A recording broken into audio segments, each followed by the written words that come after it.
ভ্যাকসিনের যন্ত্রণায় হের অবস্থা খারাপ হয়ে গেছে গা, টেনশনে আছে এখন।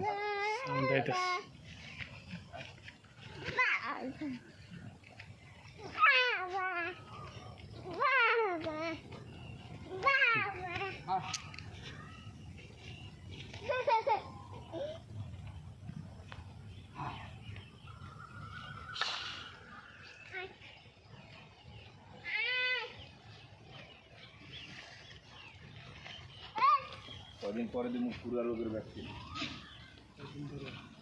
কদিন পরে দিব।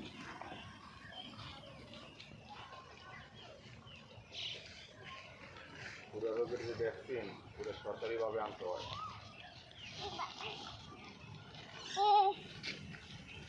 পুরো যাবে আমার কাছে যাও বুঝছো ওই ভ্যাকসিনটার নাম হলো FMC। নাও নাও নাও নাও নাও তোমার বাচ্চা নাও। সরকারিভাবে দাম নেয় 300, আনতে 1200 টাকা খরচ করে দেয়, 1200 টাকা খরচ করে লোকালে কিনা যায়। না